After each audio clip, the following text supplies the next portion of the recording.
After rebirth, I opened my eyes to find my roommate Zhou Ting gripping my hand. She was crying pitifully. "I know you're jealous that I got the scholarship, but you can't steal my necklace." Surrounding us were classmates and the counselor who had rushed over upon hearing the commotion. I didn't become hysterical like in my past life. I just calmly watched her performance. At the same time, I pressed the record button on my phone. I waited until she finished crying to everyone about my crimes. I quietly posted the first video clip on my social media feed. Caption: The Birth of a Drama Queen Roommate, Episode 1, premiering today. Su Nua, give me back my necklace. Zhou Ting's piercing scream shattered the dormitory's tranquility. I sat up from the bed, the weightless sensation from the moment I jumped off the building in my past life still lingering in my body. The scene before me was so familiar it made my stomach churn. Zhou Ting was gripping my wrist with astonishing strength, her nails almost digging into my flesh. With her other hand, she pointed at my open pillowcase, inside which a platinum necklace gleamed coldly under the light. "I know you're jealous of me, jealous that I got the scholarship, jealous that my family background is better than yours," she cried hysterically, as if she had suffered an immense injustice. "But that doesn't mean you can steal. That was my birthday gift from my mom." The counselor and several classmates were already blocking the doorway, pointing fingers at me. Oh my God, how could Su Nua do such a thing? He always seemed so honest. You never truly know someone's heart. They'll do anything for money. In my past life, it was these very words that drove me to madness. I frantically explained, saying I didn't do it, that I was wronged, but it only made them think I was angry from embarrassment, further confirming my guilt in their eyes. This time, I didn't speak. I just quietly looked at Zhou Ting. Looking at her tear-streaked makeup and the fleeting glint of triumph in her eyes, I even took a moment to think, despite crying like that, her eyeliner hadn't smudged. Must be waterproof. The counselor walked in with a frown. "Su Nua, what's going on here? Is everything Zhou Ting said true?" Zhou Ting immediately threw herself into the counselor's arms, crying even harder. "Teacher Wang, you must stand up for me. I really can't believe Su Nua would treat me like this. Aren't we even roommates anymore?" While crying, she gave me a provocative look from an angle only I could see. I ignored her. I simply raised my phone. The screen was still lit, the red digits of the recording time ticking away minute by minute. Zhou Ting's sobbing came to an abrupt halt. Her facial expression froze, as if someone had hit the pause button. I forced a faint smile at her. Then, in front of everyone, I pressed the stop button, save the video, open WeChat moments, upload, edit text. The Birth of a Drama Queen Roommate, Episode 1 premieres today. Settings, visible to classmates only, send, done in one go.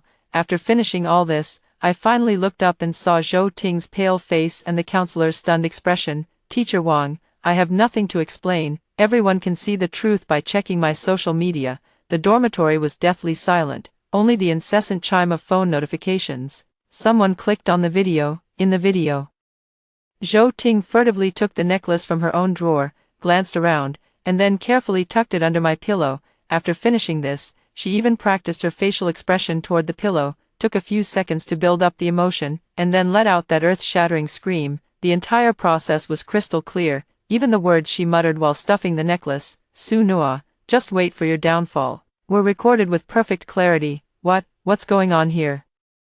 a classmate stammered. Zhou Ting's face instantly turned from deathly pale to the color of liver. She tried to snatch my phone, but I dodged by turning sideways. When did you record this?" "Right when you started your performance," I said calmly. The counselor's expression darkened. She glanced at the video, then at Zhou Ting, before finally fixing her gaze on me. "Su Nua, this." "Teacher Wang," I interrupted her. "I don't want to make a big deal out of this, nor do I want to call the police. After all, we're still classmates." Zhou Ting shuddered when she heard the word police. "I just want to prove my innocence," I said as I put my phone away. "Now, am I innocent?" No one spoke. The classmates who had just been pointing fingers at me were now lowering their heads, not daring to look at me. Zhou Ting was trembling all over, pointing at me, unable to utter a word for a long time. You, what about me?" I took a step forward, closing in on her. "Want to say I'm despicable or shameless?" "Zhou Ting, the truly despicable and shameless one is you." I didn't want to waste any more words on her, so I picked up my coat and prepared to leave. As I passed by her, I stopped and spoke in a voice only the two of us could hear. "Don't worry, this is just the first episode. The drama has only just begun." The friend circle and class group chats exploded completely. The Birth of a Drama Queen Roommate. Episode 1 spread at a viral pace, in the comments section. The wind had completely changed direction. Damn, what a drama of the year. The Oscars owe Zhou Ting a little golden statue. Such acting skills. What a waste not going to film school. Su Nua is so calm, recording the whole thing. Impressive. My heart aches for Su Nua, being schemed against by such a piece of trash. When I returned to the dorm, my other two roommates, Li Jing and Wang Shui, looked at me with strange expressions. They were usually close to Zhou Ting, and just now at the door. They also looked at me with disbelief. Now, they were sitting at their own spots, pretending to read, but their peripheral vision kept darting glances in my direction. Zhou Ting wasn't there. I guess she probably felt too ashamed to stay in the dorm. I ignored them, turned on my computer as usual, and put on my headphones. Not long after, the dorm door was pushed open. Zhou Ting came back. Her eyes were red and swollen. Clearly she had been crying again, but this time it wasn't an act. She walked straight up to me and slammed her phone down on my desk with a loud smack. Su Nua, delete that video. Her voice was hoarse, brimming with barely contained anger. I took off one of my earbuds. On what grounds? You're violating my privacy rights. I'm going to sue you, she said angrily. Oh, then go ahead and sue. I leaned back in my chair. While you're at it, let the police see whether slipping a necklace under my pillow counts as false accusation and framing. Zhou Ting's face turned pale again. She probably didn't expect me to be so stubborn and unyielding. In my past life, whenever she shed a few tears or spoke some gentle words, my heart would soften, but now, all the blood in my heart has dried up, leaving only icy hatred. Seeing that tough tactics didn't work, she began trying softer approaches. No, we're best friends, aren't we? I know I was wrong. Will you forgive me just this once? She tried to grab my hand, but I recoiled in disgust. I just had a momentary lapse of judgment, blinded by jealousy. Delete the video, and we can go back to how things were before. Go back to how things were. I laughed as if hearing the most ridiculous joke.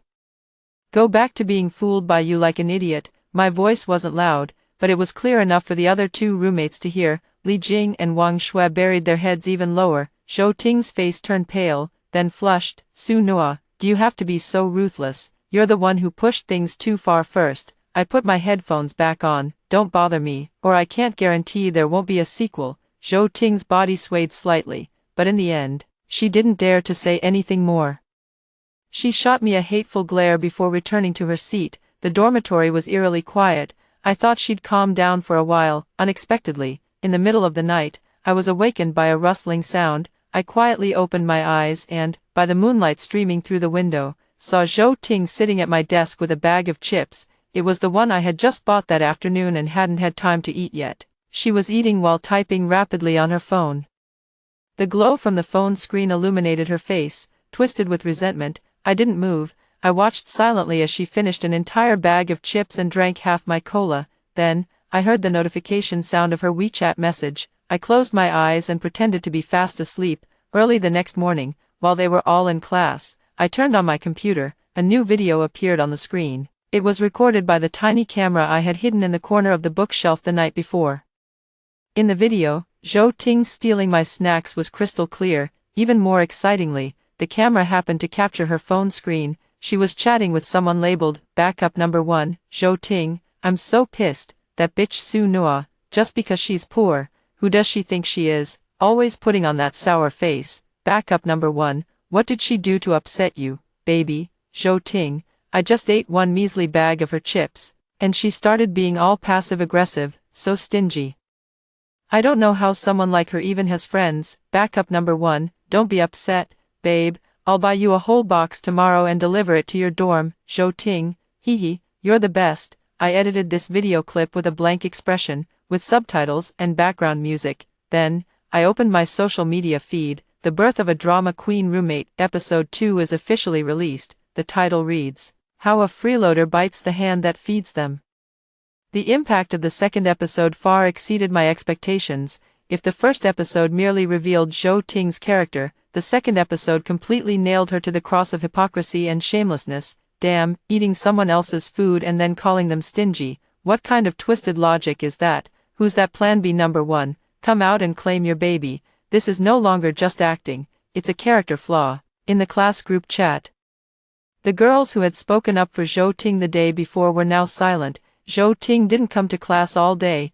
The way Li Jing and Wang Shui looked at me changed from strange to fearful. They started avoiding me intentionally or unintentionally, afraid they might be the next ones I'd expose on my social media. I'm enjoying the peace and quiet. In the afternoon, with no classes scheduled, I went to the library to look for some postgraduate entrance exam materials. In my past life, my journey came to an abrupt end during university. This time around, I'm determined to reclaim everything with interest. It was already getting dark when I came out of the library, carrying a stack of thick books. I walked back to the dormitory and bought myself a cup of hot chocolate when passing by the milk tea shop. Just as I reached the dormitory building, a figure suddenly rushed out from the side and bumped straight into me. I instinctively took a step back, but it was too late.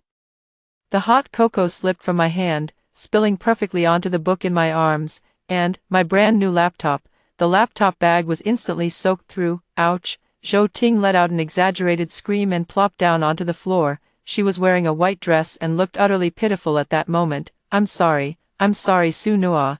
I didn't mean to. I didn't see you, she apologized while looking at me with teary eyes. I looked down at my laptop soaked in hot cocoa, feeling utterly heartbroken.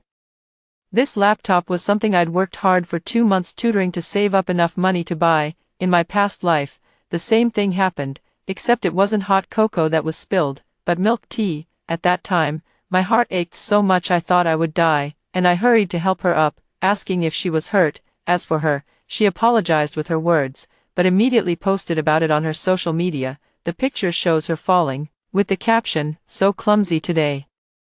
Accidentally spilled milk tea on my roommate's laptop. Boo-hoo, will she be mad at me?" Pitiful. Below, a flood of comments. "Don't cry, Ting Ting, it wasn't on purpose. Your roommate is so petty, getting upset over something so small." As for me, I had no choice but to swallow my anger and pay out of pocket to repair the water-damaged laptop. This time, I didn't help her up. I just watched coldly as she sat on the ground putting on a show. A crowd of passers-by had already gathered around. "What's going on? Seems like that girl bumped into someone and got their laptop wet." Zhou Ting heard the murmurs and cried even more bitterly. "Su Nua, please don't be angry, okay? I really didn't mean to. How much does your computer cost? I'll compensate you. Alright." As she spoke, she got up from the ground and tried to check my computer. I took a step back, avoiding her hand. "No need." My voice was very calm. Zhou Ting froze for a moment, seemingly not expecting this reaction from me. "Su Nua, you're not mad at me. Why would I be mad at you?" I looked at her and said word by word, "It's not like you did it on purpose." I deliberately emphasized the word purpose. A flicker of panic crossed Zhou Ting's face, but it was quickly replaced by an expression of grievance. Enough, stop pretending." I cut her off. "The floor is cold, get up quickly, or you'll post on social media later saying your legs went numb from sitting too long while apologizing." Zhou Ting's face turned deathly pale in an instant. She probably thought this matter would end like before, with me swallowing my anger in silence. She didn't expect that I wouldn't follow her script at all. I ignored her, clutching my soaked laptop bag, and went straight back to the dorm. As soon as I entered the room, I immediately took out my laptop, removed the back cover, and carefully blew dry the motherboard inside with a hairdryer. Luckily, I reacted quickly, so not much hot cocoa seeped in. After dealing with the computer, I took out my phone. I had already asked the dorm supervisor to help retrieve the surveillance footage from downstairs. In the video, Zhou Ting had been hiding in a corner and suddenly rushed out when she saw me approaching. That angle, that timing, was so perfect it seemed rehearsed countless times. I edited this surveillance footage together with the video I had accidentally captured earlier of her practicing her fake fall in front of the mirror. Then, I paired it with a screenshot of her previous life social media post, "The Making of a Drama Queen Roommate." Episode 3, freshly released. Title, "When It Comes to Framing Others." I'm a professional. After posting the video, I leaned back in my chair and let out a long sigh of relief. "Zhou Ting, the game has only just begun. Every ounce of pain you've inflicted on me, I'll return to you in full, without missing a single drop." Zhou Ting was completely panicked. 3 consecutive episodes of drama had made her a complete celebrity at school. Wherever she went, people would point fingers at her. Those disdainful, mocking, and scornful gazes felt like countless needles, piercing her until she was covered in wounds. She didn't dare to come to class or go to the cafeteria, staying holed up in the dormitory all day, or rather, whenever I was in the dorm, she would curl up on her bed, covering her head with a blanket, pretending she didn't exist. She thought things would blow over this way, but she was too naive. The escalation of public opinion far exceeded her control. On the school's forum, someone started a thread specifically discussing the Drama Queen Roommate series. The thread kept growing taller and taller. Someone dug up her past, peaceful life, photos, and kindness quotes posted on social media, compared to her in my video. It's a huge irony. While saying the world should treat me gently, she pours milk tea on her roommate's computer. While eating someone else's snacks, she calls them stingy. Unbelievable. How did this kind of person get into our school? A thorough investigation is recommended. Counselor Teacher Wang talked to me again. This time, her attitude was no longer evasive. Su Nua, Zhou Ting's parents called me, saying that you bullied her online, which has severely affected her mental state. Teacher Wang looked very troubled. Look, can you delete those videos? After all, it doesn't look good and damages the school's reputation. I looked at her and found it somewhat ridiculous. In my past life, when Zhou Ting and her followers drove me to depression, sleepless nights, and even hallucinations, Teacher Wang simply dismissed it with a casual remark, "It takes two to tango, you should both reflect on yourselves." Now, the abuser has become the victim, and suddenly she knows how to feel sorry. Mr. Wang, I'm just stating the facts, I said calmly. If stating facts counts as bullying, then what would you call what Zhou Ting did to me? Teacher Wang was left speechless by my retort. As for the school's reputation, I paused. What reputation can a school that tolerates false accusations and shields bullies possibly have? Teacher Wang's expression completely changed. Promise, how could you say that? I'm just telling the truth. I stood up. If the school thinks my behavior is inappropriate, they can punish me, but I won't delete the video, unless Zhou Ting publicly apologizes to me in front of the entire school. After speaking, I didn't look at her again and walked straight out of the office. I know Zhou Ting won't apologize. Given her personality, she would only think that I ruined everything for her. Sure enough, that very evening, she began her performance anew. She created an alternate account and posted a lengthy article on Weibo. In the article, she portrayed herself as an innocent little white flower, envied by her roommate, and driven to desperation by cyberbullying. She said all the videos I posted were maliciously edited and taken out of context. She said I teamed up with the whole class to isolate and bully her. She also shared a diagnosis certificate from the hospital indicating mild depression. I don't know what I did wrong to be treated like this. If my death can satisfy you and put an end to all this, I am willing. The article was written with such heartfelt emotion that it quickly garnered sympathy from some netizens unaware of the truth. Oh my God. Is bullying really this bad in universities now? What a vicious promise this is. Support the blogger, use the law to protect yourself. Zhou Ting's move was quite brilliant. She wanted to escalate the situation, muddy the waters, and transform herself from the aggressor into the victim. This played right into my hands. I've been waiting for this moment. I didn't engage in arguments with those netizens, nor did I post any clarifications. I just quietly logged into my social media circle.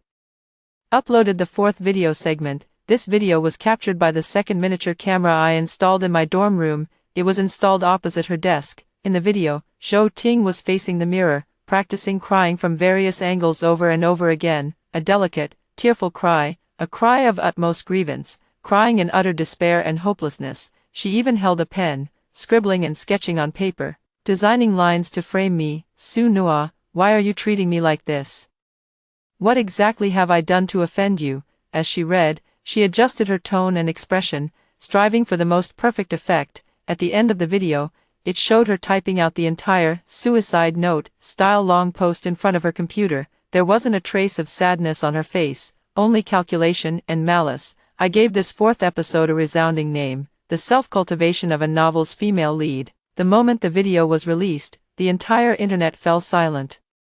Those righteous netizens, who had just been cheering for Zhou Ting, vanished without a trace in an instant. Meanwhile, our school's forum experienced an unprecedented frenzy. Zhou Ting became a complete laughingstock throughout the entire school, even the entire city. The complete reversal of public opinion was like a bucket of ice water, extinguishing Zhou Ting's last hope. She deleted all the content on her Weibo account and deactivated it, but it was already too late. Her performance video and that fabricated story were screenshotted and turned into various memes, circulating widely across major social media platforms. Drama queen, Oscar-worthy actress, White Lotus became labels she couldn't tear off. she completely dared not go out anymore. Even meals were brought back to the dormitory by Li Jing and Wang Shui. Those two now treat me with utmost respect, even somewhat ingratiatingly. They would proactively fetch water for me, bring me meals, and carefully observe my expressions. I guess they were afraid that I might also have their dirty laundry in my hands. After all, during those past 2 years, they had followed Zhou Ting's lead and never missed an opportunity to mock me. I had no interest in engaging with them. My goal, from beginning to end, has only ever been Zhou Ting. That night, when I returned from the study room, Zhou Ting was the only one in the dormitory.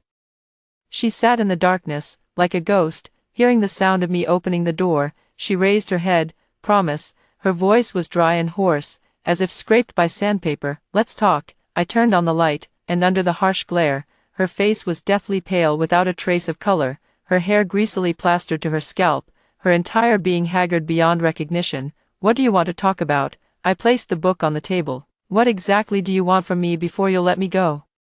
She stood up and walked toward me step by step. I've already lost everything. What more do you want? Let you go? I laughed. Zhou Ting, when I jumped off the rooftop in my past life, did you let me go? I said these words very softly. She didn't understand, but in my heart, it weighed 1,000 pounds. Zhou Ting clearly didn't expect me to say that. She froze.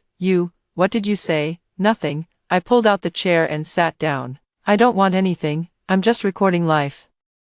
That's not recording, that's revenge, she screamed hysterically. You've ruined me, you've destroyed my life, you destroyed yourself, I said coldly, staring at her. If you hadn't done those things, what would I have to record? Zhou Ting was left speechless by my retort. She glared at me fiercely, her eyes bloodshot and filled with madness. Fine, Su Nua, you're forcing my hand. With those harsh words thrown down, she turned and stormed out of the dormitory.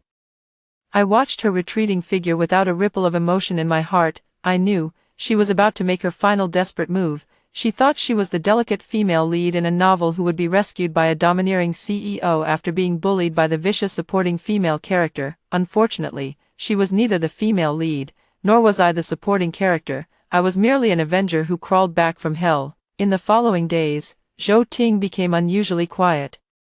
She started wearing makeup and dressing up. Although she still didn't attend classes, her mental state seemed much better. Every day, she would hold her phone and chat, occasionally showing a strange smile on her face. Using the tiny camera I placed on her desk, I saw the content of her conversations. She had gotten in touch with a troublemaker from outside the school. The note says, Brother Dao, Zhou Ting, Brother Dao, how's the job coming along? Brother Dao, don't worry, sweetheart. With the money you've paid, you can trust me to get it done. Zhou Ting, I don't need you to kill her, I just want you to ruin her face and take some photos and videos. Brother Dao, got it, we understand, we'll make sure she never dares to show her face again. Zhou Ting, after it's done, I'll give you an extra 5,000. Brother Dao, deal, send me the address and time, and we'll handle it perfectly. Reading those disgusting chat records, my hands and feet turned ice cold. I had anticipated she would be driven to desperate measures, but I never imagined she could be this vicious, ruining my face, taking nude photos and videos of me. This is pushing me to the brink of destruction. In her past life, she had done the same. Back then, however, she didn't need to spend money. There were plenty of suitors deceived by her kindness and frailty, willing to do anything for her. Those people cornered me in an alley, tore my clothes, and used a camera to capture me at my most humiliated, most desperate moment. Then, they plastered those photos all over the school bulletin board. That was the last straw that broke me. In this lifetime, I won't give them another chance. I took screenshots of her chat records with that Brother Blade, along with all the transaction records. Then, I compiled this evidence into a new video. At the beginning of the video, she tearfully accused me of bullying her in her emotional essay. In the middle of the video, there were, behind the scenes, clips of her practicing crying scenes in front of a mirror. At the end of the video, she hired thugs to harm me, plotting a vicious scheme to ruin my life. I titled this 5th episode, The Drama Queen Roommate's Hitman Plot. This time, I didn't post anything on my moments. I anonymously packaged the video and all evidence and sent it directly to the official email addresses of the school security office and the local police station. The time Zhou Ting agreed to meet with the troublemakers was 9 p.m. on Friday night. The location was that secluded path near the school's back gate. On Friday afternoon, I received a call from the security office teacher, asking me to come over. In the office, besides several teachers from the security office, there were 2 plainclothes police officers. They reviewed the email I had sent, their expressions very serious. Student, is everything you mentioned in the email true? An older police officer asked me. Absolutely true. I handed over my phone. Here's more complete video evidence, including her repeated attempts to frame me. They spent over half an hour watching episodes 1 through 4 of Drama Queen Roommate on my phone, along with the complete footage for episode 5. The office fell silent. The teacher's expressions shifted from stern to shocked, and finally to anger. It's absolutely lawless. The security chief slammed the table. How could our school produce such a student? This Zhou Ting is already suspected of intentional harm and abetting crime, said the younger policeman. We'll immediately file a case for investigation. The older policeman looked at me, his gaze carrying a hint of sympathy and approval. Student, you've been very calm and brave. Rest assured, we will handle this matter seriously without any leniency. Thank you, officer. Thank you. Teacher, tonight, we'll set up surveillance in advance. For your safety, we hope you can cooperate with us. I understand. At 8:30 p.m., as planned, I walked out of the dormitory building alone with my backpack. Li Jing and Wang Shui looked at me with concern in their eyes as I headed out so late. Su Nua, where are you going? Li Jing asked softly. To study, I replied calmly. It's so late, maybe you shouldn't go. It's not safe, Wang Shui also advised. I glanced at them. Don't worry, I know what I'm doing. I didn't know if their concerns were genuine or not, but it didn't matter anymore. I walked out of the school gate and slowly made my way toward that small path on the back street. The night was deep, the streetlights dim, and there were hardly any pedestrians on the entire road.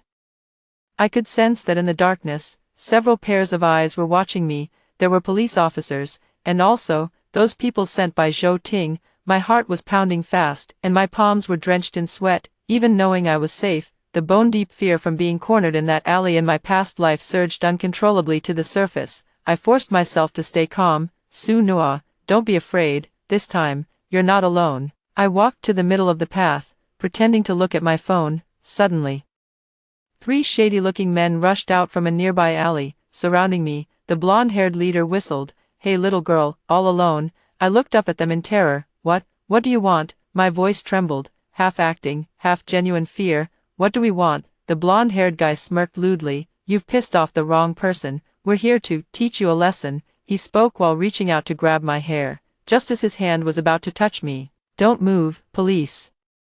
Several beams from powerful flashlights shone from all directions, illuminating us. A dozen plainclothes police officers rushed out from the shadows, instantly pinning the 3 thugs to the ground. Everything happened in the blink of an eye. The 3 thugs hadn't even realized what was happening before they were already handcuffed. The blonde-haired one was still struggling. Officer, it's a misunderstanding. All just a misunderstanding. A misunderstanding.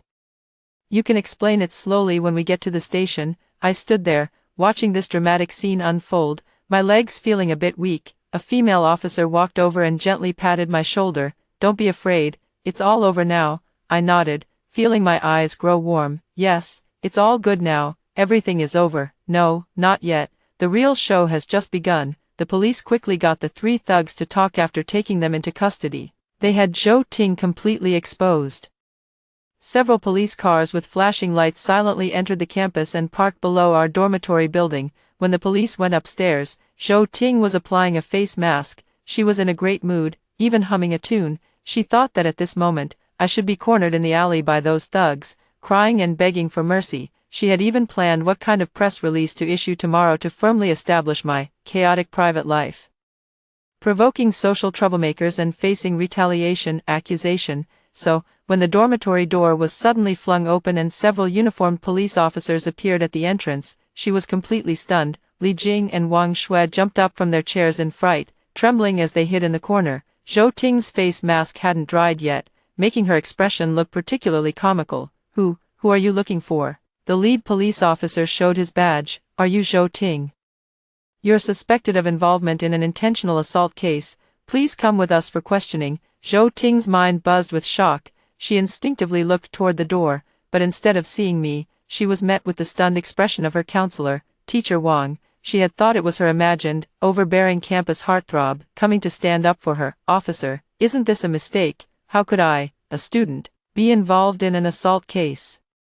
She spoke while trying to tear off the facial mask, but in her panic, only made it worse. Is it Su Nua? Is Su Nua scheming behind my back again? She's jealous of me, she wants to ruin me, she screamed, her demeanor bordering on madness. We have witnesses and evidence. Whether this is a mistake or not, you know best, the police officer said emotionlessly. Take him away. 2 police officers stepped forward, each grabbing one of her arms. Zhou Ting was still struggling desperately. Let me go. You can't arrest me, my father is. Before she could finish her sentence, a pair of cold handcuffs clicked shut around her wrists. In that instant, the world fell silent. Zhou Ting froze. She looked down at the cold metallic glint around her wrist, the color draining from her face in an instant. She finally realized. This wasn't acting. This wasn't the scene from her novels where the male lead uses his connections to teach the villain a lesson in order to protect the female lead. This is true. She was about to be taken away by the police. Number, I don't want to go. She broke down in tears, collapsing to the ground like a dog with its spine ripped out. Teacher Wang, save me. I don't want to go to jail. I really know I was wrong. She cast a pleading glance at Teacher Wang. Teacher Wang's face turned ashen, his gaze filled with disappointment and disgust as he looked at her. If you had known today would come, why did you act that way? The police ignored her wailing, forcibly dragged her up from the ground, and escorted her out. The corridors of the entire dormitory building were crowded with classmates who had come out to watch the commotion. Everyone held up their phones, snapping away at Zhou Ting, who was disheveled, crying with tears and snot streaming down her face. Camera flashes lit up the scene. At this moment, she finally became the leading lady. Under the spotlight, however, what awaited her was not flowers and applause, but endless humiliation and scorn. I stood at the edge of the crowd, watching the scene coldly, watching her being escorted into the police car, watching the police car speed away. In my past life, I was also surrounded by countless onlookers like this. They watched as I was wronged, watched as I was humiliated, watched as I was driven to despair. Those gazes were like knives, slicing me apart piece by piece. And today, all of this has been returned to Zhou Ting. I feel no pleasure whatsoever, only a barren calm fills my heart. Zhou Ting, it's time to wake up from your dream of being a novel's heroine. In the real world, there aren't so many scenarios of heroes saving beauties. If you do something wrong, you must pay the price. This is the most fundamental rule. Zhou Ting has been criminally detained. The charge of hiring someone to commit assault is irrefutable with solid evidence. She simply cannot deny it. The school responded swiftly, posting a notice on the bulletin board announcing Zhou Ting's expulsion. The official document, printed in bold black song typeface, was sternly worded, showing no mercy whatsoever. At this stage of the matter, one would assume it had already been settled, but I knew the final storm had yet to arrive. On the 3rd day of Zhou Ting's detention, her parents rushed over from their hometown, a seemingly ordinary middle-aged couple, dressed plainly. Their faces etched with anxiety and exhaustion. Instead of going to the police station first, they went straight to the counselor's office. That day, I happened to be called by Teacher Wang to discuss some matters regarding scholarship evaluations. The door was slammed open with a bang. As soon as Zhou Ting's mother entered, she fell to her knees with a thud, clutching Teacher Wang's legs and bursting into loud sobs.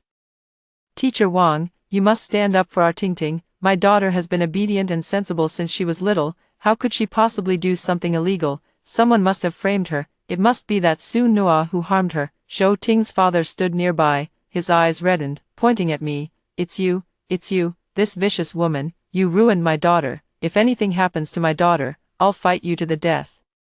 He was so agitated that he tried to rush over and hit me but was stopped by the security staff. Teacher Wang looked embarrassed and flustered, awkwardly trying to help Zhou Ting's mother up. Mrs. Zhou, please get up first. Let's talk this through properly. I won't get up. Zhou Ting's mother clung desperately to her leg. If your school doesn't give me an explanation and clear my daughter's name, I'll die right here. A classic case of throwing a tantrum and making unreasonable demands. Now I understand where Zhou Ting inherited her acting skills from. I watched coldly as the couple performed their duet, not saying a word. The office quickly filled with people, and several school administrators were alerted. Seeing the crowd grow, Zhou Ting's parents intensified their performance. They twisted the truth, portraying me as a malicious villain who schemed to frame her roommate out of jealousy. Zhou Ting was portrayed as an innocent and kind-hearted soul. A poor little victim of wicked people. My daughter was just too naive. treating everyone as good people, which allowed someone like you to take advantage. She worked so hard to get into college and was about to graduate. Now you've ruined everything. Give my daughter's future back." The leaders and teachers, unaware of the truth, began looking at me with strange expressions.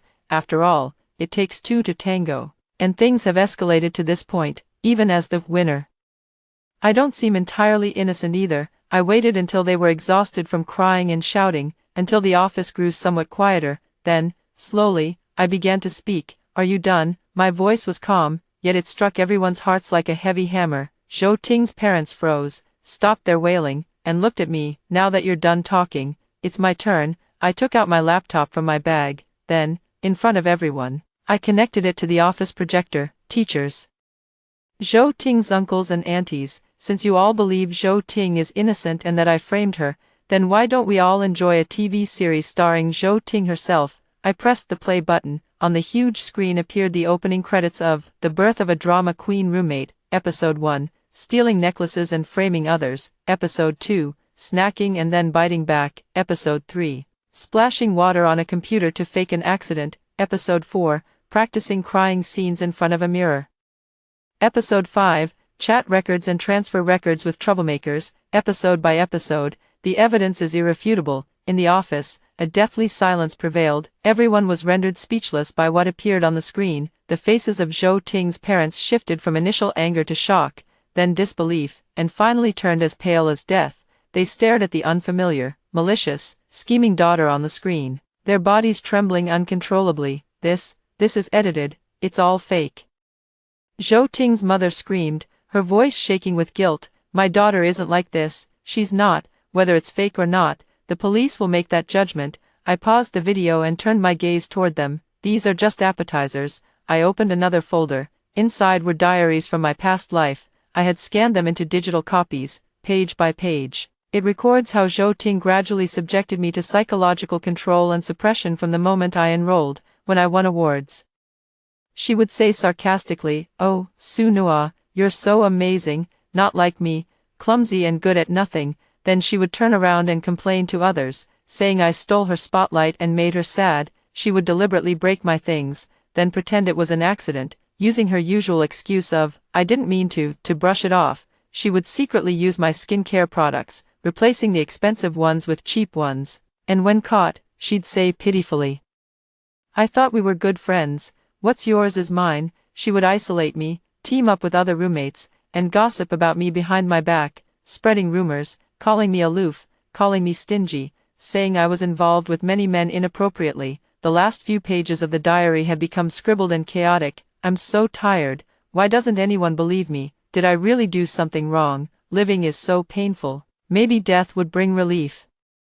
The last page of the diary was a diagnostic report from a psychological counseling center. Severe depression, severe anxiety, recommendation, immediate hospitalization. The date signed was the day before I jumped off the building. In the office, even the sound of breathing vanished. Everyone was suffocated by the weight and despair in those words. Counselor Teacher Wang's face turned as pale as a sheet of paper. She looked at those diaries, her body trembling slightly. She probably remembered how many times I had turned to her for help, and how she had brushed me off with, "It takes two to tango." Zhou Ting's parents completely collapsed into their chairs. They stared at the diagnostic report on the screen as if they had seen something utterly terrifying. "Number, impossible." Zhou Ting's father muttered to himself, "My daughter, how could she drive a living person to desperation? Is that it?" I finished his sentence, my voice icy cold without a trace of warmth. I turned off the projector, stood up, and walked over to them. I looked at their pale faces and spoke each word clearly and distinctly. "I never intended to destroy anyone. I am merely a recorder, recording how she stole, how she framed others, how she bullied, and how she hired thugs to harm people. It wasn't me, nor this video, that truly destroyed her. It was her own heart, spoiled rotten by you since childhood, living in a fantasy world. A heart so filthy it's beyond redemption." My words cut through their last pretense like the sharpest blade. Zhou Ting's mother stood there, mouth agape, unable to utter a single word. Zhou Ting's father, the man who had just been shouting threats to fight me to the death, now looked like a deflated balloon, instantly aged 10 years. They finally understood. Their daughter was no innocent little flower, but a demon who had personally pushed others into hell. And they were the accomplices who nurtured this demon. That confrontation ended with Zhou Ting's parents fleeing in panic. They never came back to make trouble at the school, nor did they go to the police station to protest their innocence again. It was as if all their spirit had been drained away. They faced reality overnight. A few days later, I received a call from an unfamiliar number.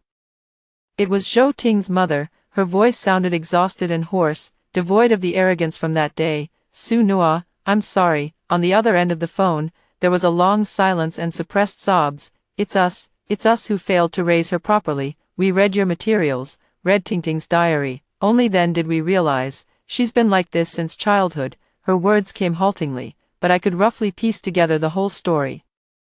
Zhou Ting has lived in her own fantasy world since childhood, imagining herself as the heroine of a novel and believing the entire world should revolve around her. She envies anyone who surpasses her and schemes to bring them down. Anyone who doesn't comply with her wishes is labeled as a villainous supporting character, plotting against her. Her parents are not entirely unaware of this behavior, but they chose to tolerate, even cover up. They thought their daughter was just a bit temperamental, a bit spoiled, and that she would grow out of it, until today, that temperament finally led to irreversible consequences. We beg you, could you possibly write a letter of forgiveness? She asked cautiously. She's still young, we can't let her whole life be ruined like this. She's not a child anymore. I interrupted her coldly. When she plotted to ruin my entire life, she should have anticipated this day. When she stood on the moral high ground, reveling in the pleasure of trampling over my bones, she should have taken responsibility for her actions. Forgiveness, go tell that to the law.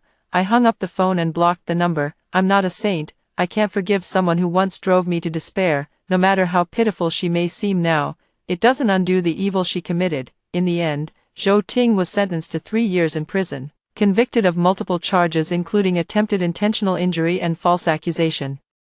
Her novel heroine dream was completely shattered behind cold iron bars. As for me, I successfully reclaimed the national scholarship that rightfully belonged to me. Moreover, with outstanding academic performance and competition experience, I secured direct admission to graduate school at my university. Everything returned to the right track, even better than in my past life. Li Jing and Wang Shui moved out of the dormitory. They probably couldn't face me anymore.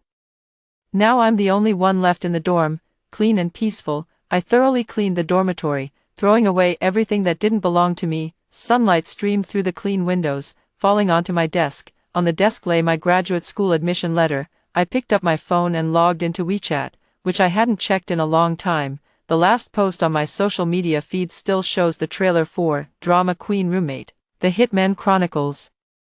Below it are thousands of comments and likes. I drafted a new post, Drama Queen Roommate, Series Finale. Thanks for watching. Click, send. Then, I logged out of WeChat and uninstalled the app. Su Nua's new life, bathed in sunlight, had only just begun. This time, there were no malicious roommates, no endless darkness, only the bright path ahead, and the truly brilliant life that belongs to me. After hearing the first story above, what are your thoughts? Feel free to share your opinions in the comments section. Next, there is another similar story. Let's continue to see. In middle age, my mother taught herself traditional Chinese medicine. My younger sister had chilblains covered in wounds. She insisted on applying a thick layer of chili paste and wrapping it tightly with plastic wrap. My father suffered from bad breath and insomnia. My mother treated him with moxibustion and cupping, leaving his entire back covered in blisters.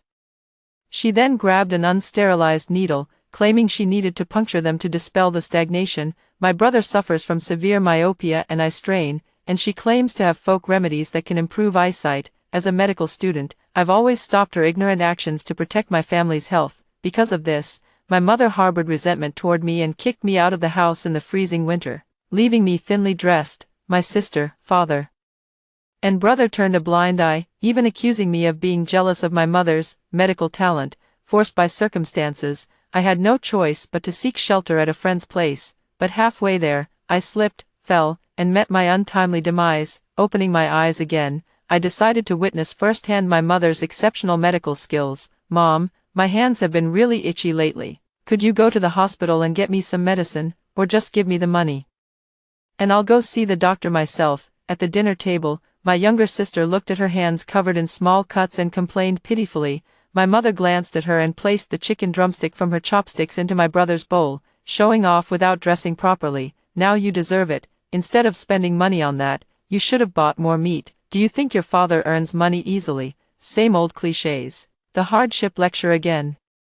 But my sister wasn't having any of it. She put down her chopsticks, pouted, and complained, "It's just a few $100. It's not like our family can't afford it. Anyway, I don't care. These chilblains have to be treated, or they'll look so ugly." Dad chimed in from the side, annoyed by the noise. Mom rolled her eyes. "You don't need to go to the hospital for such a minor issue. I can treat you." Hearing this, my younger sister frowned, but under the pressure from our mother, she didn't say anything more. The whole family knew that Mom had become obsessed with traditional Chinese medicine in recent years. Not long ago, I signed up for a 9 yuan online course and spent every day at home following a balding old man on my phone, learning traditional Chinese medicine theory. How well I was actually learning, no one really knew. She was just about to refuse when my mom made the final decision. "That settles it then, second child. Stop eating and go chop up the new chili peppers I bought in the kitchen. Don't slack off. The finer, the better." There are 5 of us in the family. Besides Mom and Dad, there are 3 siblings. The second child, my mom refers to as me, with an older brother above and a younger sister below. Life hasn't been easy for me since birth. Brother is the male heir, so Mom favors him. My younger sister is the baby of the family, and Dad spoils her, as the middle child. I'm stuck in an awkward position, not like my older brother who carries on the family line, nor as charming and eloquent as my little sister, neither father's favorite nor mother's darling. I'm practically invisible. I cost the family the least money but do the most chores. Even eating couldn't bring peace, as I was constantly ordered around during meals. I silently stood up without any resistance and obediently went to the kitchen, looking at the fresh, colorful peppers in the fridge. I deliberately picked out the brightest and spiciest chili peppers. I stayed in the kitchen for a full 20 minutes, meticulously chopping a bowl of chili peppers into paste before bringing it out. My mother took a glance and nodded with great satisfaction. "Not bad. Keep up this attitude when working from now on. If you can't even do household chores properly, how can you manage work outside?" I pursed my lips and obediently listened to her lecture. Everyone had almost finished eating, and the treatment for my sister finally began. At my mom's urging, my sister returned to our shared room with skepticism and lay down on the bed. I followed behind her, holding chili sauce in one hand and plastic wrap in the other. By this point, my sister finally realized what my mom was about to do. She huddled in the corner. "Mom, you're not going to smear this chili sauce on me, are you?" As expected of my daughter. So clever, but even though my sister is just a middle schooler, she's not so foolish as to think chili sauce is medicine rather than food. "Mom, I think I can tough it out a little longer." My mom gave a thumbs up, deliberately turning a blind eye to my sister's fear. She holds the financial reins in our family, stubborn by nature, and acts on whims. She's been self-studying traditional Chinese medicine for so long and believes herself to be exceptionally gifted. Having finally seized an opportunity to put it into practice, how could she bear to miss it? "After all, you just don't trust me, you little ingrate," my mother asked my sister with a stern face and an unfriendly tone. My sister was terrified and looked at me helplessly for help. "Sis, you're studying medicine. Hurry and talk Mom out of this. It's all feudal superstition." I looked at her helpless expression, then glanced at my somewhat guilty mother, and curled my lips into a smile. "Little sister, you're just being naive. Would Mom ever do anything to harm you?" I used to stop my mom, but this is the first time I've supported her. She nodded excitedly. "As expected of our family's top scholar, your level of awareness is truly extraordinary, and this is scientifically backed too. The book says capsaicin helps promote blood circulation, which is good for your frostbitten hands. I won't pay for medicine anyway. Let your hand rot if it wants to." Hearing this, my younger sister finally chose to compromise. My mom slathered chili sauce thickly on her hands and feet, then wrapped them tightly with plastic wrap. The chili sauce touched the frostbite wound, quickly causing her sister to break out in a cold sweat from the pain. "Look, this is capsaicin at work. By tomorrow, your chilblains will be completely healed." My mom has her own set of logic, but my sister clearly doesn't buy it. She turned her head to look at me. "Sis, is what Mom said true?" I blinked and smiled at her, saying, "I'm still a student. How would I know so much? Besides, Mom has attended master classes. Don't look down on others just because you've studied for a few days." My sister was left speechless by my retort and could only pin her hopes on the chili sauce actually working. Watching her frustrated expression, a hint of satisfaction eased the hatred in my heart. Reborn in this life, I finally threw back every single word my sister said to me in my previous life, right in her face. That's right. I've been reborn. In my previous life, my mother was illiterate. But she didn't attend adult education classes or learn literacy skills. Every day, I love scrolling through TikTok and listening to marketing accounts spread rumors. By chance, she came across traditional Chinese medicine and became completely engrossed in it. I had diarrhea after eating something cold, so she boiled a pot of soup with scallion segments, ginger slices, and red dates, claiming it could stop diarrhea. Upon hearing this, a friend joked that it was just hot pot broth. When I accidentally fell and sprained my ankle, she didn't take me to the hospital but instead sprinkled cold medicine capsules on my leg, saying it would heal if I didn't move for 30 days. Nonsense, 30 days is enough for a fracture to heal, let alone just a sprain. What's worse, I have rhinitis, after learning acupuncture for 3 days and practicing on orange peels for another 3. She insisted on sticking needles between my eyebrows, claiming it could cure my rhinitis. I absolutely refused, but she sneaked into my room at night, planning to act first and apologize later. If I hadn't been a light sleeper, she would have succeeded. Countless similar incidents occurred. To protect my family's lives, I chose clinical medicine as my major after the college entrance exam. Since then, whenever my mom acted up, I used my medical student status to restrain her, for my family's health. I stopped her foolish actions every time. I protected everyone in the family from my mother's clutches. I thought they could tell right from wrong and would be grateful to me, but in the end, it was all just my wishful thinking. I gained nothing and ended up being resented by my mother instead. In the bitter cold of winter, I once again used scientific reasoning to stop her from treating my brother's nearsightedness with fish bile. She drove me out of the house in my thin clothes, crying that I had no conscience and was disrespectful to my elders now that I had grown wings. I had no money on me, nor did I take my phone, so I could only pound on the door outside, begging them to let me in. In the end, my father made me kneel down and apologize to my mother. My brother mocked me for always liking to show off and making a mountain out of a molehill. And my dear sister poured salt into the wound by telling our mom that I look down on others just because I've read a few books. Not having received an education has always been my mother's sore spot. After my sister said that, even though I knelt down begging for mercy, she still refused to let me in. I had no choice but to walk to my friend's place to ask for shelter, but it was already dark outside, and I was only wearing slippers. Not paying attention, I stepped on some ice shards on the ground, slipped, and hit my head on the pavement. Blood gushed from my wound, and my consciousness began to fade. Before I died, I had only two thoughts. First, I wasn't sure whether to be glad that I died from the fall rather than freezing to death. Second, if there's an afterlife, I would never oppose my mother again. I must witness her superb medical skills firsthand and admire her exceptional medical talent up close. I never expected that heaven would actually give me this opportunity. When I opened my eyes again, I had returned to a time before my relationship with my mother had deteriorated. In my previous life, my mother also used capsaicin to prove the validity of her theory. Admittedly, chilly water does have certain anti-inflammatory and blood circulation promoting effects, but now my sister's hands already had wounds, with frostbite developed.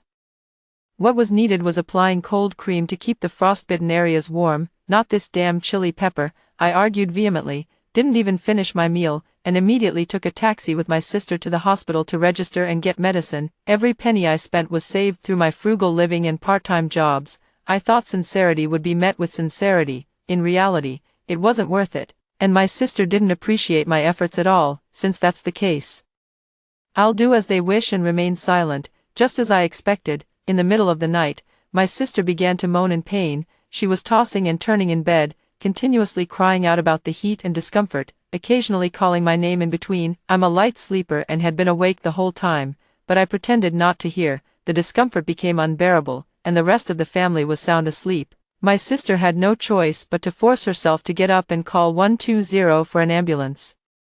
When the medical staff arrived, they frantically banged on our door, waking everyone up. Only then did they see that my sister was already burning with fever, her limbs swollen, and she had fainted in the living room. As for me, I was still fast asleep. There's still a bottle of sleeping pills placed beside my nightstand. My mom was so angry she hit me for a long time before finally snapping me out of it. Perfectly fine. And you take sleeping pills? Do you realize you almost killed your sister? So you're just trying to pin the blame on me? I looked at the grim expressions on the faces of the two men at home, patted my head, and said, Mom, wasn't it you who said I often get up at night, disturbing your rest, and told me to hurry up and buy medicine to take, and how could my perfectly fine sister have an accident? It couldn't be the chili sauce you applied to her frostbite, right? Ah, how could that be possible? I pretended to be afraid of saying the wrong thing and covered my mouth. But the words were already out, and what needed to be heard had been heard. The nurse who lifted the younger sister onto the stretcher said bluntly, "This is sheer nonsense, no wonder the patient has such a high fever. If the chili peppers weren't clean and carried bacteria, severe infection could lead to amputation." A nearby doctor grabbed her arm, stopping her from saying anything more harsh to avoid complaints. Sigh. Let's hope this child has fate on her side. The whole family was stunned. Never expecting things to turn out this serious, my father was so furious he kept slapping his thigh, cursing, "What a sin, if Juju ends up disabled, I'd like to see how you handle it." My brother muttered under his breath, "Might as well have let her buy some medicine instead, hospitalization costs way more." Knowing she was in the wrong, my mother didn't argue back. I couldn't bear to see her treated so unfairly, so I stepped forward to stand up for my mom. "Enough. Mom didn't do it on purpose. Why are you all being so harsh? Nobody wanted this to happen. Stop arguing and hurry to the hospital." My mom gave me a grateful look as she sighed in relief. It was already noon the next day by the time my younger sister finished her 4-drip and regained consciousness. We promptly treated the wounds on her hands and feet, but the areas where she had frostbite were completely swollen, looking utterly dreadful. Not only that, but the doctor also said the tissue cells around her wounds were severely dehydrated and necrotic, with nerves constantly transmitting pain. My sister, who has always cared about her appearance, was furious at the sight of her hands resembling pig's trotters. She screamed at our mother, demanding she leave the hospital room. "I hate you so much, you old witch." She spoke without thinking, blurting out whatever came to mind. At first, my mother felt guilty, but she quickly got worked up by the scolding and turned around to accuse my sister of not dressing warmly enough, which led to her getting frostbite. If she hadn't gotten frostbite, none of this would have happened today. Mother and daughter were arguing back and forth, their quarrel reaching a fever pitch. I silently watched the drama unfold from the sidelines, occasionally offering half-hearted attempts to mediate. Seeing this, my younger sister turned her anger toward me, feigning hurt. I wiped away tears and stormed off without another word. Who isn't still a baby at heart?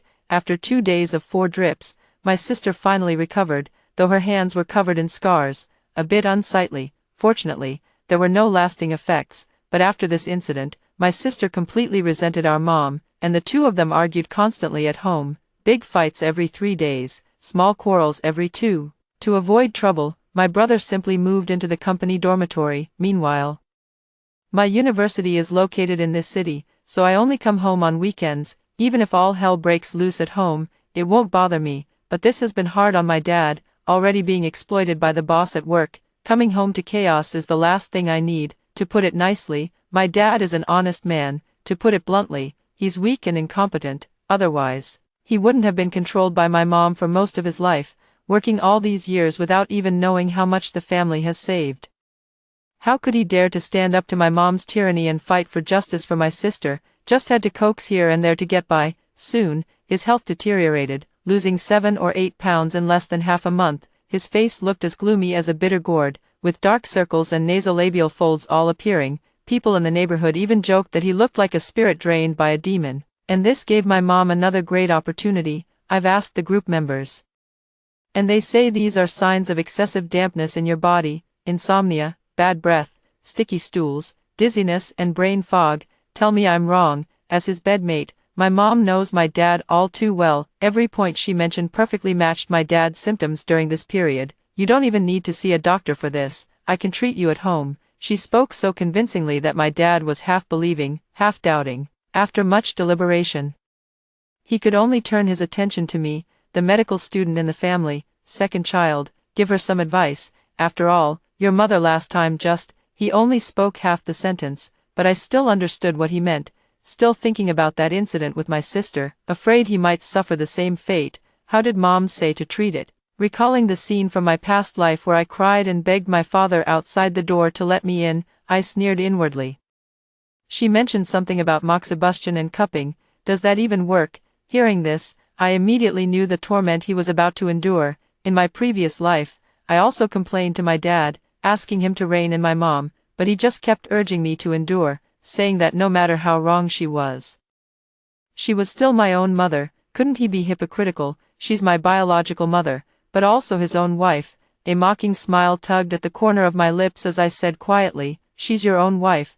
Would she really harm you? And it's an external treatment, no need to take medicine, and there won't be any external wounds on your body. It should be fine. Hearing my words, my father breathed a sigh of relief. Before hanging up, he didn't forget to remind me, when you have time, go home and talk to your mom. After all, you studied medicine and know about these things. Now that she's suffering, they remember I studied medicine. In my past life, didn't everyone keep advising me to endure it? I didn't take his words to heart and focused on my studies at school. In this new life, the most important thing is still to live my own life well. In my past life, I just didn't understand how to separate issues, always wanting to meddle in others' lives, which led to tragedy. This time, I'm only responsible for myself. 2 more weeks passed, and suddenly I received a distress video call from my dad. In the frame, besides his bitter expression, there was also my mom looking utterly impatient. Second child, hurry and save me, your mom's going to be the death of me. Hearing this, I widened my eyes in shock, perhaps because I had spoken up for her last time. My mom thought I was on her side. Her tone softened a bit as she explained to me, your dad just loves to exaggerate. It's really nothing serious. I just didn't control the heat properly and accidentally burned a few blisters on his back. We can just drain the pus and it'll be fine. The experts say this is called removing stasis, which can eliminate toxic substances from the body. Your dad really got lucky this time. My mother spoke with such conviction that if I weren't a medical student myself, I might have been fooled by her. My gaze fell on her hand holding the needle. And on her lap lay a sewing kit. It seems the needles were taken from inside. In my past life, my father also suffered from acupuncture and cupping therapy. It's not that I ignored his suffering, but at that time I was busy with exams, staying in the school library all day and didn't go home. My father didn't realize that my mother was a dangerous person either, letting her experiment on him. The result was blisters covering his entire back, one after another, looking absolutely horrifying. Not only did my mom refuse to take him to the hospital, she even took out a needle, saying she'd puncture them to disperse the congestion. She was dead set on this, and I couldn't stop her. All I could do was buy disposable medical needles on the way and help disinfect them properly, preventing his wounds from getting infected. My dad really hasn't had much luck in this life.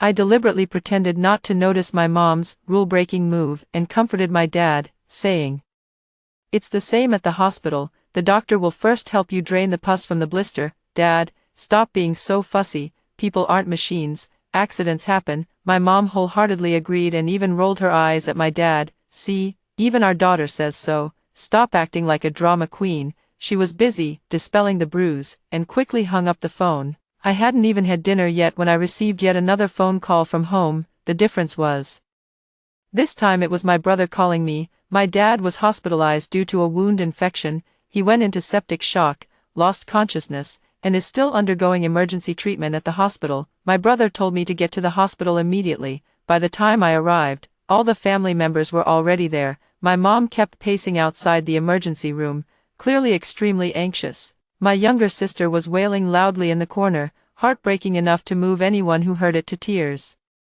As soon as my brother saw me, he rushed over. You're supposed to be studying medicine. Why didn't you stop Mom? Now that Dad's in trouble, are you happy? Since Mom controlled the family finances, he didn't dare confront the real culprit and instead took his frustration out on me. Too bad I'm not buying it. I calmly pushed away his hand that was pointing at my nose and asked my mom, Mom, how did Dad get infected out of the blue? Didn't you sterilize the needle when you helped him drain the blister? At my question, my mom's eyes began to dart around. She clutched the hem of her clothes with both hands, murmuring, the house isn't dirty, and the needles are all kept in their box. In this family, the brother was closer to Mom, while the sister was closer to Dad. The septic shock this time, combined with previous conflicts, made the sister snap completely. She rushed over, shoved Mom to the ground, and screamed, it's all your fault, you idiot. If anything happens to Dad, I'll hate you forever, you illiterate fool. You can't even recognize a few big characters, yet you try to imitate others by becoming a doctor. You'd be better off as a ghost. This time, my mother was genuinely guilty and didn't say a word. Fortunately, help arrived in time, and my father narrowly escaped death, perhaps because this incident had escalated too far. he lost his temper with Mom for the first time. Mom's temper flared up too, saying Dad looked down on her, and she ran back to her parents' home. In the end, it was me who brought him meals at the hospital every day and hired a caregiver specifically to look after him. In front of him, I naturally scolded myself harshly and apologized, saying I was too busy studying at the time and didn't notice what was happening at home.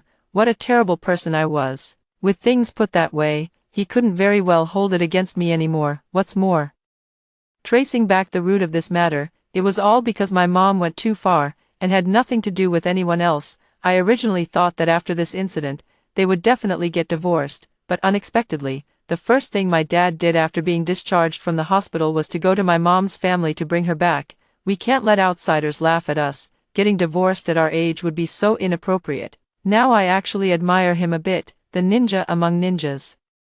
As the old saying goes, if you're willing to endure hardship, there will be no end to hardships. It takes two to tango, so others shouldn't interfere too much. Although they reluctantly reconciled, the atmosphere at home remained chilly. Only one person remained unaffected and even glowed with the radiance of love. Yes, that person is my brother. However, he wasn't entirely without his troubles, such as his severe nearsightedness. He studied interior design in college, which not only drained his energy with drafting but also strained his eyes frequently. When he lived at home, my mom could still urge him to go to bed early and wake up early. Now that he's moved out, it's harder to keep him in check, and soon his eye condition flared up again, accompanied by headaches.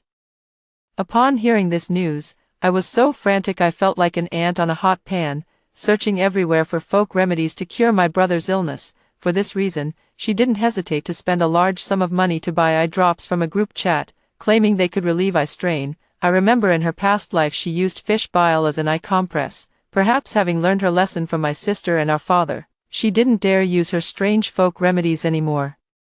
Upon learning the eye drops cost 5,000 yuan and weren't homemade by our mother, my brother graciously accepted them. The only lesson humanity learns from history is that humanity learns nothing from history, forever repeating the same tragedies. My brother was no exception. He confidently believed that expensive meant correct, and this eye drop looked legitimate.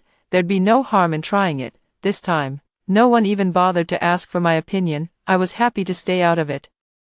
Saying nothing, quietly waiting for misfortune to strike, just as I expected, the first time my brother used this eye drops, he ended up in the hospital, with corneal burns. I became cautious and deliberately took that bottle of eye drops to consult a doctor. Turns out, after checking the product batch number, they discovered that the eye drops my mom had bought at a high price were actually counterfeit products without proper certification. And my brother's corneal burns were undoubtedly linked to this. Even if the cornea can recover, he was already severely nearsighted, and there's no telling when he might go blind. The doctor said this while his brother's girlfriend was present. She was the only child of a local family, owning 3 properties, with both parents being civil servants. She was beautiful and tall. If it weren't for my brother's persistent pursuit, he might not have been able to win her over. For our family, finding such a daughter-in-law was as rare as seeing smoke rise from our ancestors' graves, a Chinese metaphor for incredible luck. Unfortunately, even this wisp of smoke was extinguished by my mother pouring water on it. Uncle and auntie, I'm not a materialistic girl, but I also don't want to marry a blind man in the future, and my parents wouldn't agree either. I think it's time to end this relationship. Just consider me as having wronged Xiao Jiang. She didn't even wait for my brother to wake up before slipping away. Our whole family was dumbfounded. By the time I realized what was happening, they had already run far away. My dad was absolutely furious and slapped my mom right across the face. It seems you won't be satisfied until you've gotten us all killed. You can explain this to Xiao Jiang yourself when he wakes up. My mother covered her face, lying on the ground and sobbing quietly, but no one fell for her act. My younger sister even rushed over, punching and kicking her while continuously blaming her. Out of the 5 people in our family, 3 ended up hospitalized within just half a year. Even the hospital staff became familiar with our family. The nurse even pulled me aside, advising me to take my mom to see a psychiatrist. Wondering if there was something wrong with her mind, I thanked her with a smile but said nothing. It wasn't her mind that was the problem, but the fact that everyone around her was enabling her. In my past life, I was the one who pointed out the issues, so no one else got hurt. As a result, I was driven out of my home in the dead of winter and died falling on the street. This lifetime, I kept my mouth shut. They suffered their sufferings, endured their misfortunes, and I, in turn, found a way to survive. Truly, it confirms that saying. The karma of others cannot be crossed. Truths spoken aloud are hard for the heart to grasp.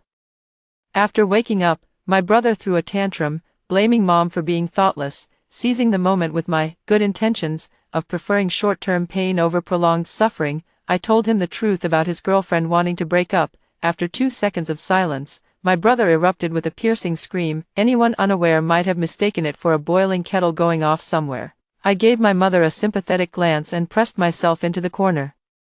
This incident hit my brother too hard. Without even putting on shoes, he jumped off the bed and charged at my mother, his face twisted with such ferocity that he seemed ready to strangle her on the spot. Unfortunately, his body was too weak. He collapsed to the ground after just a few steps. My mother still had some compassion for this son she had doted on since childhood. She stepped forward voluntarily, wanting to help my brother onto the bed, but as soon as she reached his side, he pinned her to the ground and viciously slapped her twice across the face. Die, die, why won't you just die? Of course I couldn't just watch my mom get beaten to death, so I rushed over immediately and pulled the two apart. Of course, I didn't forget to give each of them a kick. They're all bad apples. It's just a case of the pot calling the kettle black. Another week passed, and my brother was finally discharged from the hospital. The bright sunlight bathed him. Yet he couldn't muster even a shred of energy. My mother watched her son suffer so miserably, anxiously shedding tears, only to be mocked successively by my father and brother. Had she known this would happen, she wouldn't have started it in the first place. With so many incidents happening one after another, she had long lost her former dominance in our household, except for me. Everyone who spoke to her would lace their words with curses. My mom used to throw tantrums, but now she's as timid as a quail, not even daring to breathe loudly. I had just arrived home and put my things down when I got a call from my advisor, saying a bonus had been deposited and I needed to pick it up at the college. Hearing it was about money, my family urged me to go early and come back quickly. I never imagined this would be the last time I saw them. On my way back, I received a call from the police. They informed me that my family members had suffered from food poisoning, 3 had died, and 1 was still undergoing emergency treatment at the hospital. The forensic examination found the roots of aconite in both the dinner at home and the stomachs of the deceased. Aconite, derived from the dried mother root of the aconitum plant in the Ranunculaceae family, is a traditional Chinese medicinal herb known for its extreme toxicity. Out of a family of 5, I'm the only one unharmed. By all appearances, I look like the prime suspect, but in all honesty, I truly never intended for them to die. While they bore some responsibility for my death in my past life, it was ultimately still an accident. This time, I only wanted them to taste the consequences of their own actions.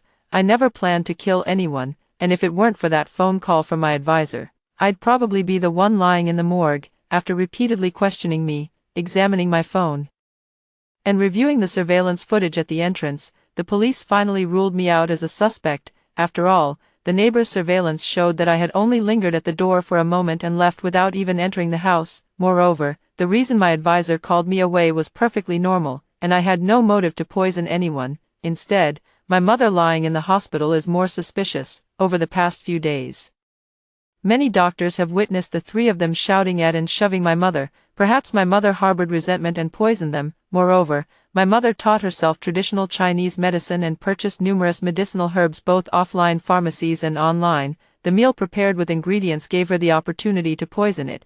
It's just a pity that she hasn't regained consciousness yet, making interrogation impossible, but my suspicion has been mostly cleared. The police didn't detain me and let me go. I finally got the chance to go to the hospital to see my mom. Hospitals aren't unfamiliar to me, but visiting 4 times in half a year as a family member, each time caring for a different patient, feels utterly absurd no matter how I think about it. To prevent the suspect from escaping, 2 police officers were stationed outside my mom's hospital room, sitting by her bedside. Looking at my mom's haggard face, I didn't know whether to laugh or cry. Several hours passed, and my mother finally woke up. She opened her eyes, gazing bewilderedly at her surroundings as her vision gradually focused. The moment her eyes met mine, she suddenly shuddered and pointed at my nose, exclaiming, "Are you human or a ghost? Didn't you die?" In an instant, my heart felt as if gripped by an invisible hand, suffocating me to the point where I couldn't breathe. My mom has also been reborn. Realizing this, I pinched my thigh hard and cried out loudly through tears, "Mom, have you gone crazy from too much pressure?" The The police outside the door heard the commotion in the ward and rushed in immediately. Then I saw my mother pointing at me and shouting, "Demons and monsters, get out." The two of them looked at each other, not knowing what to do. In the end, there was no other choice. They had to let the doctor give my mother a sedative shot. One of the female officers even comforted me, saying, "Cry if you need to, I know you're holding it in hard." The warmth from a stranger nearly brought me to tears, but I managed to hold them back in the end. As my mother's health improved, the police finally began interrogating him. After layers of questioning, they ruled out the suspicion that my mother had committed intentional homicide. Accidental death is considered legally non-criminal, but those were 3 whole lives. And moreover, my mother's own flesh and blood, even if she avoided prison. It would torment my mother day and night. Following professional advice, I admitted my mother, diagnosed with mental illness, to a psychiatric hospital. In her solitary room, she glared at me with hatred, strapped in a restraint jacket. "You little beast, it's you who killed them, in this lifetime. Why didn't you stop me? Otherwise, none of this would have happened to them." No, it's traditional Chinese medicine. It's traditional Chinese medicine that harmed them. After all this back and forth, they still don't think they're at fault. I stood up, looking at my mother who could no longer distinguish between reality and illusion, and said coldly, "It's not my fault, nor is it the fault of traditional Chinese medicine. The fault lies with you, knowing nothing about medical principles, yet smugly believing yourself an expert after just a few days of self-study. Stubbornly convinced you understood everything. It was your ignorance that killed your husband, your son, and your daughter. For the rest of your life, repent your sins properly in this place. Don't worry, I'll come to see you every week and won't let them mistreat you." With that, I ignored my mother's furious shouts and resolutely walked out of the hospital room. In the corridor, sunlight streamed through the windows, casting warm patches on the floor. Step by step, I walked into the light. After hearing the 2 stories above, what are your thoughts?